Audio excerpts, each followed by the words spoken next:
Алла Таала сага тартуу кылган бул жашоодо ар дайым акыл эсиңде, ден соолугуңда, келбетиңде, сулуулугуңда, байлыгыңда, бийлигиңде өзүңдөн төмөн адамдарды карап жаша.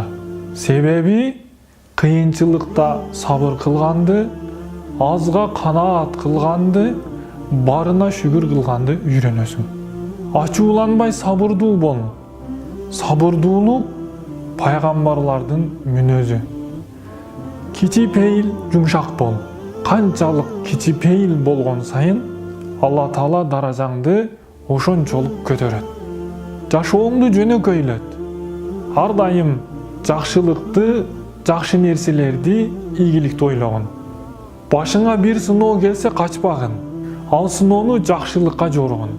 Себеби бир кыйынчылыктын артынан эки жеңилдик келет.